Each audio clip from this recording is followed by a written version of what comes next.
Hey, Sterling Cousins. You already know what time it is. Animated horror stories. Animated horror stories. Mm-mm-mm. Today, taking a, blast back at the past. Why? Because we did Walmart already, but we could do Walmart again.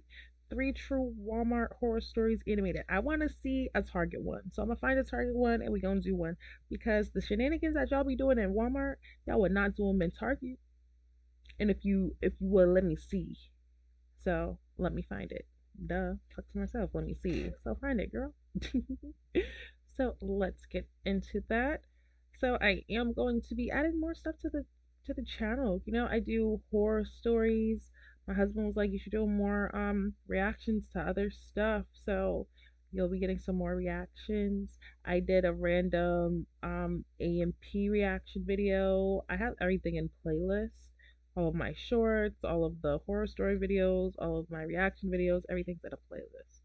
So if you go through that playlist, you'll see it there. I'm waiting for them to do a part two of the button, or for me to find something that really just looks crazy to me, and I'll react to that. But until then, you already know we're gonna do scary stuff to the data channel. Never ends. So till the day I'm all old and wrinkly. But other than that, let's get into this. Like I always say, please get you a blunt. Please get you a bag of water, a bottle of water, followed by a bag of chips. Yes, and a blanket, a good little snug, fluffy blanket. If you don't got a fluffy one, you better get one. Because that's one thing I do require you to have. You need to be cozy watching these videos with me. Other than that, as I always say as well, feel free to go and subscribe to SSG Animations. The same with IMR. We watch their videos constantly. We got permission, so that's out the way. But we love these videos. We love this content. And I'm doing a video right now. I think it says from like a few days ago. You can watch this video whenever you want to if you're subscribed to them. But you can also watch it with me. So I don't mind. I love you guys. Let's get into it.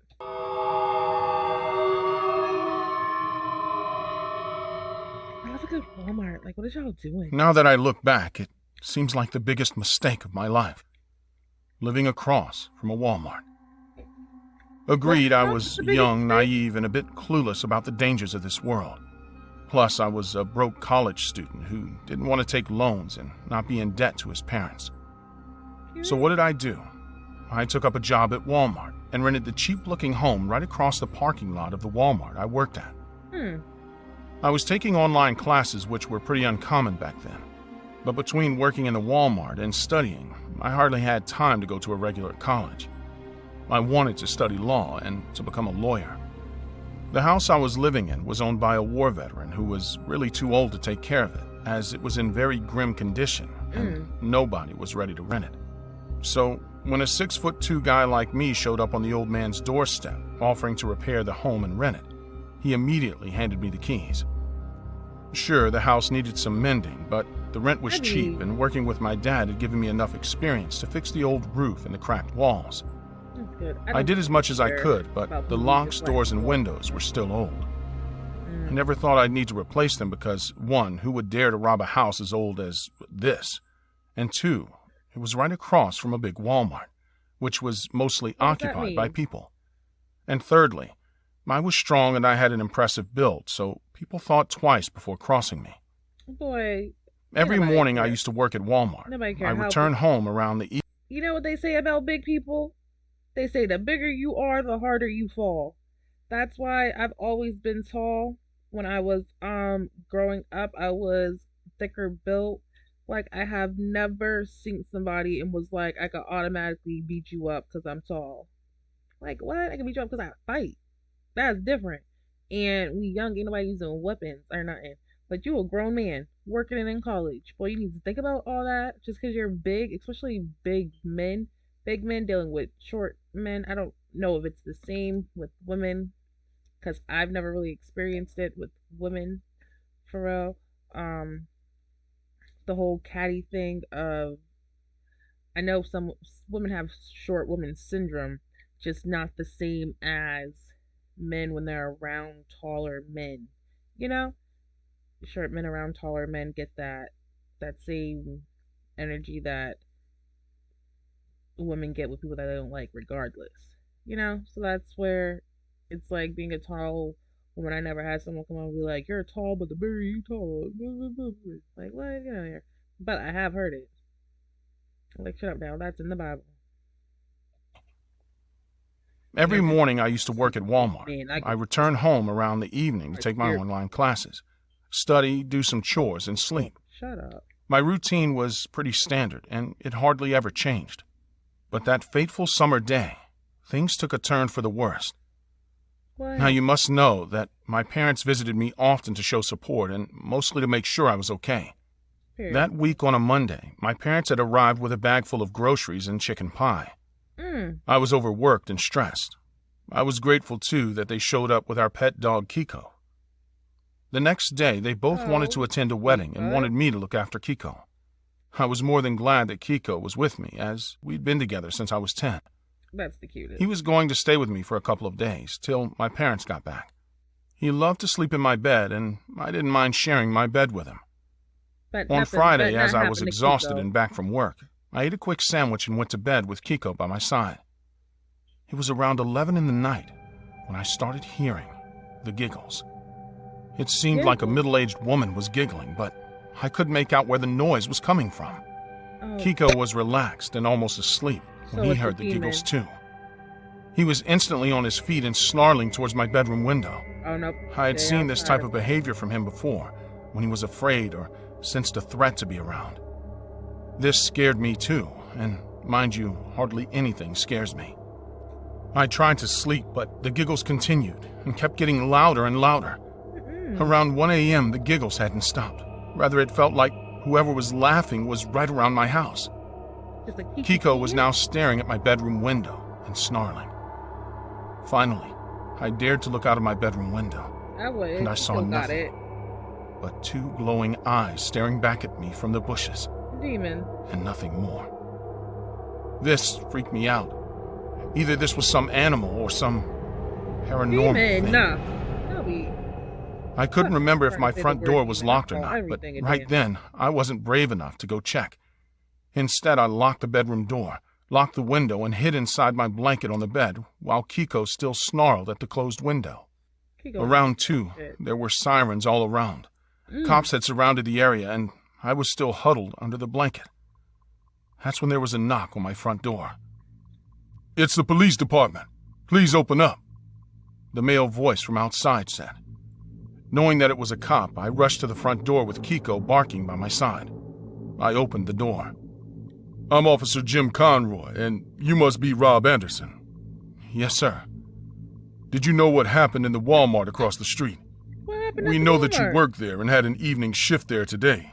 But you didn't wait till the closing hours, is that right?" "Yes, sir, I do work there, but I came home early. I ate dinner and went to bed. I don't know what happened there." "Well, good for you that you left early. Your coworker Joey was murdered soon after you left." "What? Oh, not How? Joey." "What happened?" Not laughing. "Please take a seat, Mr. Anderson. Just like, my Did you hear anything absurd around 11 or 12 last night?" "I heard a woman giggle. At 1 and 2. Even my pet Kiko was on high alert." "Why? What happened, the woman officer?" that killed him? Before the officer could answer anything, someone screamed. It was a high-pitched sound that could pierce anyone's eardrums, followed by the familiar giggles that I had gotten used to by now. I looked out my open door and saw 3 cops holding a weird-looking woman.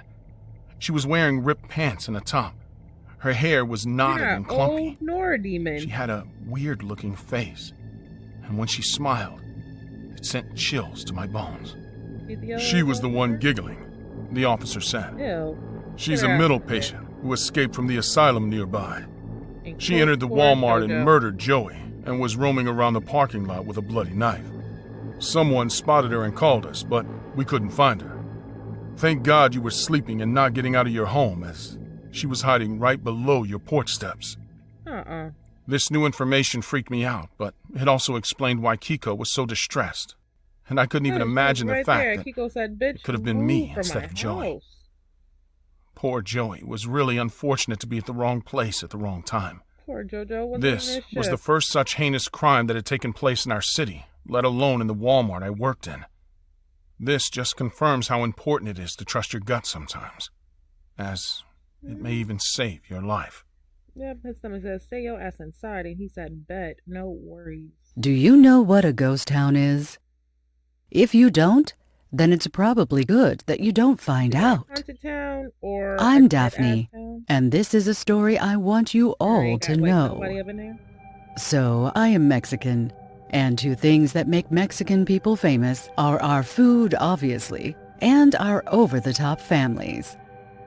I too have one big family, and I love them all. So back when I was going to college, I used to travel back home every holiday. Most of the Mexican students who studied at Wait, we just Caltech need that usually sand. drove back home to Mexico to be with their families. Who was just with him? Mind you, I was no different. Often when I was going back home, my dad or my brother would drive all the way to my college to pick me up and bring me home. But this time, two of my best friends, Andrea and Maria, wanted to meet my family too. So instead of my dad or brother coming to get me, we decided that it would be safe if us girls drove to Mexico on our own. I didn't have a car, but Andrea was well off, and she had a car, and Maria drove pretty well, so we were all set to go to Mexico. Now, usually when I rode with my father or brother, I really didn't pay close attention to the road. Rather, I would sleep like a baby in the back seat because once I was home surrounded by family, sleep was hard to get. But this time I was constantly on alert, as none of my friends had ever been to Mexico before. Ugh. Although Maria was just closely watch their following the brother GPS, come pick you I up. had a feeling in my stomach that we were going to get lost. Sure enough, after almost 3 hours of non-stop driving, we found ourselves on a deserted road with no people or vehicles passing us by. The GPS showed that we were on our way to Mexico, but we knew that we were lost. Andrea was whining about how we were going to run out of gas soon and how we would never make it to Mexico on time. Just then, we spotted a gas station and a Walmart around the bend. We were so delighted that we almost cried. What? Heavy on it. God, I really need to use the bathroom. I've been behind the wheel for hours. Maria said. Girl, As soon as we what reached happened? the gas station, Maria jumped out of the car and ran towards the restrooms inside Walmart. Andrea filled up the gas while I strolled into Walmart to grab some drinks and food for the rest of the journey. The Walmart was stocked with all the food and drinks I wanted and needed. I also bought a pack of chocolates for us. Okay, crazy. As I went to the cashier with all the stuff I wanted to purchase, I saw a young girl around my age minding the cash counter. Hey there, would you mind checking this out for me? I asked the girl whose name tag read Tori. Sure, ma'am. She smiled and started scanning all my items. Hey, Tori, do you know the way to the National Highway?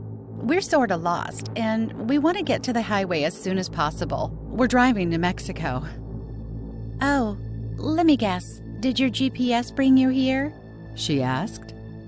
Well, yeah. How did you know? Sadly, all the GPS systems glitch in this area.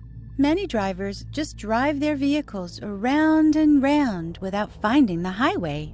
All you need to do to get out of here is follow the man in this map booklet. It will take you to the highway. And She the handed me the man map in the booklet, map which was booklet- near the cash register, and showed me which map I should follow.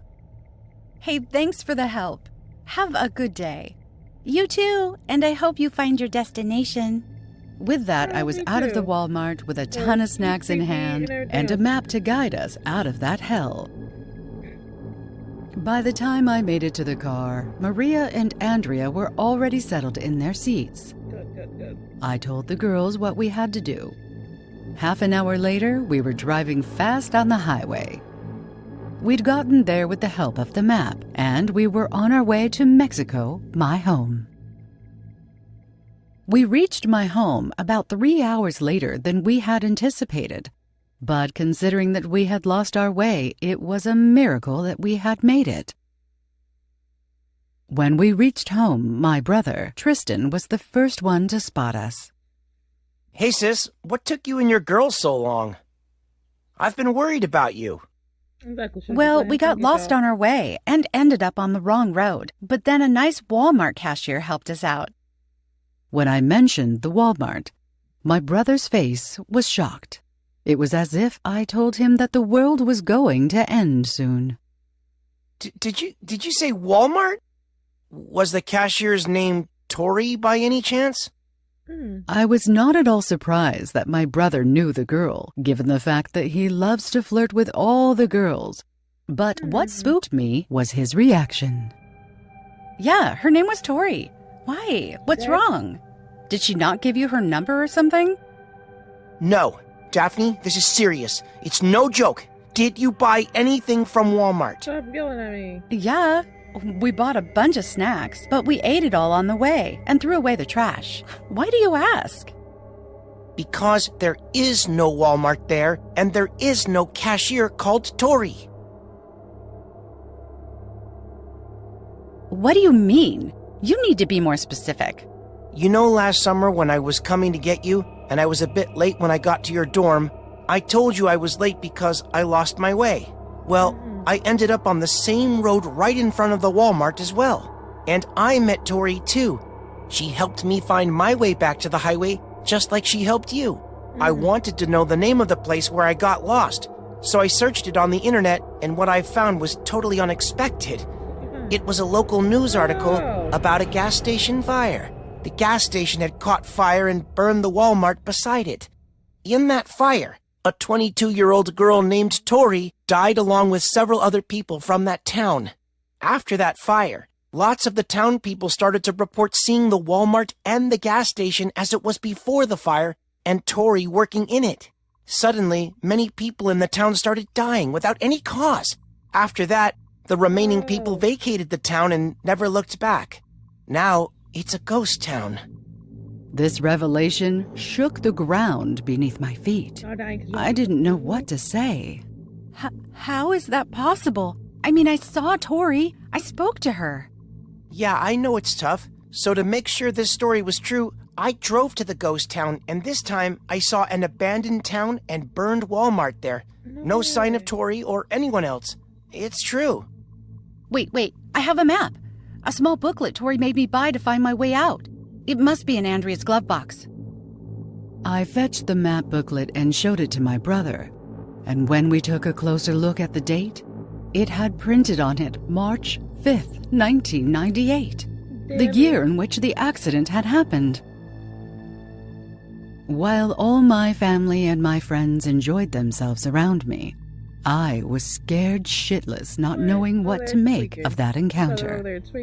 I don't know what the spirit of the pretty cashier wanted, but deep down, I have a feeling that the trapped spirit of Tori wanted to help me and all those other drivers who lost their way and ended up in her burned Walmart. I agree, because she ain't killing nobody. It's not unheard of that Walmart employees are underpaid and mistreated. They did a whole documentary on it a few years ago. I personally don't think we needed a documentary to know how truly horrible anyone who works at Walmart has it. Come on a Black Friday. If customers aren't abusing each other, you bet we're getting it. I'm Adam, and this was my experience working at Walmart. On a Black Friday? I was in my early 20s when my buddy Marco hooked me up with a job at Walmart. Never. I was attending one of the top universities in the U.S. when one day I was expelled and blacklisted from any other university. Marco actually studied at the same university and was going to quit as a protest, but I insisted he stayed. I was framed for cheating on a test and I never knew who did such a thing to me, but alas, I was knocked on my very ass and Were forced you to start framed, over. though, or was it I got a true? job in the electronic department at Walmart.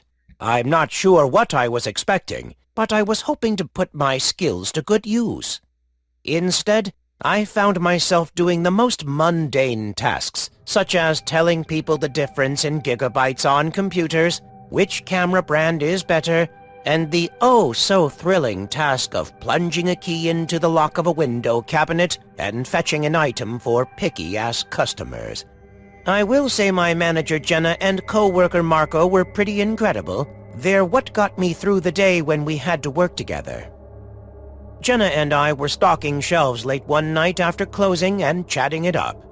So, why do you think Marco called out today? I'd bet anything he skipped work to go on an amusement park date with his girlfriend. Oh, he really did have a migraine. I told him to stop turning up his computer screen at night. We'll see if he comes back sunburned tomorrow. We made a bet on it, and whoever won had to buy the other a box of their favorite candy bars. That's a good The one, I next like day, it. Marco came in, and the dude looked like he hadn't slept in weeks. He missed one day of work. Hey man, are you okay? Marco looked up at me. The bags under his eyes looked like you could stuff every grain of rice from the rice aisle inside them. He let out a big yawn, and his breath was bad enough to offend hell itself. You ain't He been then forced a brushing? grim smile at me. I'm good. Where were you yesterday?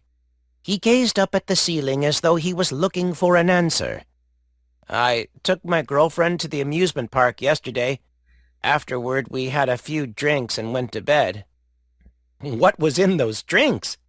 I asked as I opened a cabinet to put some recovery items back in. Nothing out of the ordinary. We should go for drinks after work. Ain't nobody going Sure out with thing. you, boy. You need to sleep. Jenna came up to me and nudged me. Looks like I win. I want some Twix candy bars. Let's go to Sam's Club and get them after work. Then Marco and I are going for drinks. You should come. I can meet you at Sam's, but I can't go out tonight. How- Larry's working late, so How I have good. to pick up the kids. All right, I mean, how did maybe he next win? time. He looks like Throughout that. the workday, I noticed Marco had seemed not all the way there. 'Cause he's dead Anytime or someone something. spoke to him, he just stared blankly. Sometimes he stared at me so long, I swear I was slipping into a trance. It gave off the strangest feeling, and I was getting convinced that Marco really wasn't himself. I was personally worried and took it upon myself to call his girlfriend on one of my breaks. I asked her about Marco's behavior and if he seemed strange to her. She informed me that Marco was just fine. Even going off to work that morning, he was his grumpy old self. I explained how Marco was looking sluggish and acting absent from his own brain. She told me she would come by to check on him and make sure he was okay.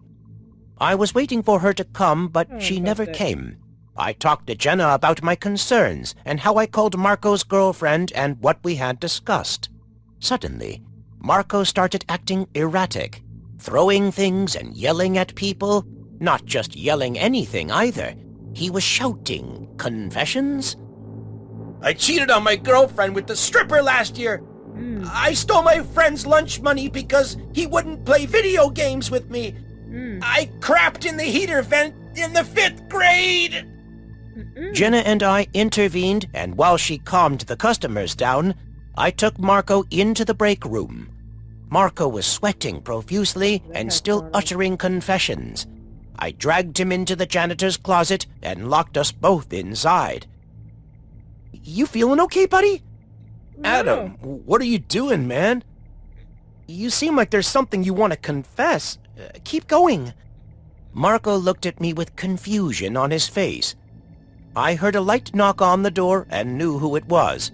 I opened it to let Kayla, Marco's girlfriend, in. Marco looked between us. What? What is it? What are you... Kayla walked up to Marco and slapped him across the face.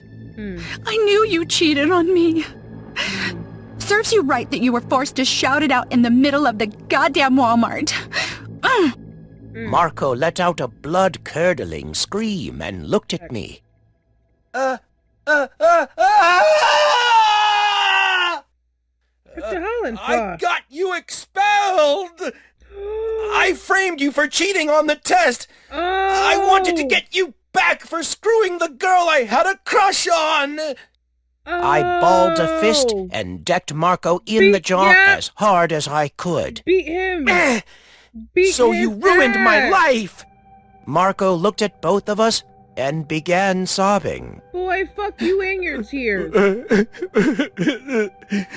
What did you two do to me? You do know your girlfriend. Kayla pulled a box labeled Pentothal, a drug purchased on the black market known as a truth serum, from her purse.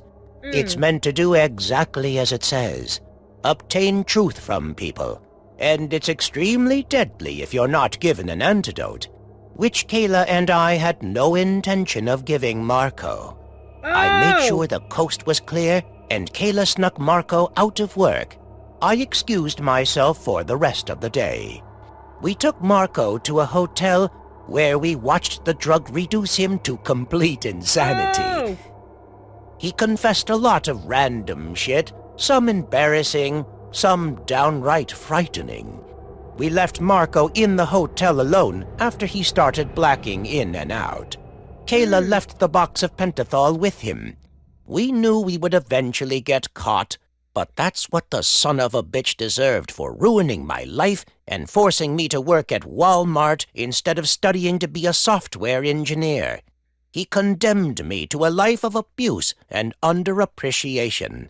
I had a bright future ahead of me, and then Marco had to get all sensitive about his little crush.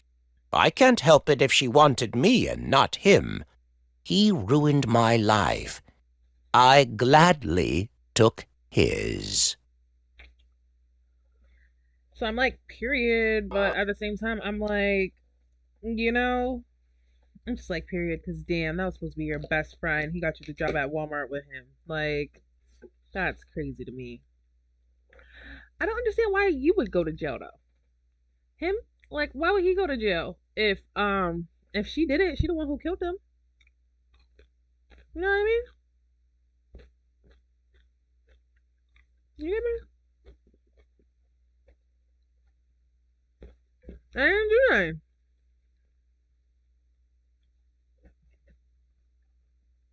I didn't give him the antidote. None of that. I actually tried to help him. I said he looked sick. Why do I gotta go to jail? His girlfriend, the one who gave it to him. I think that's my favorite because I love a twist. So they had an antidote, but they was just like, nah, this hoe deserves to suffer. And in reality, he did. So ain't no lies. What? No lies at all. Okay? Okay. Tee. I hope you guys enjoyed the video. Let me know which one was your favorite. As I said, number 3 was mine because of the twist. Oh my goodness. Like, he got him kicked out of college and blacklisted from every other college. So that's why I was like, yeah, he did deserve to, you know. But then it's like, damn. You about to go to jail and you ain't even give it to him for real. So let me know your favorite. Please like the video. And until next time, guys, I love you. Bye.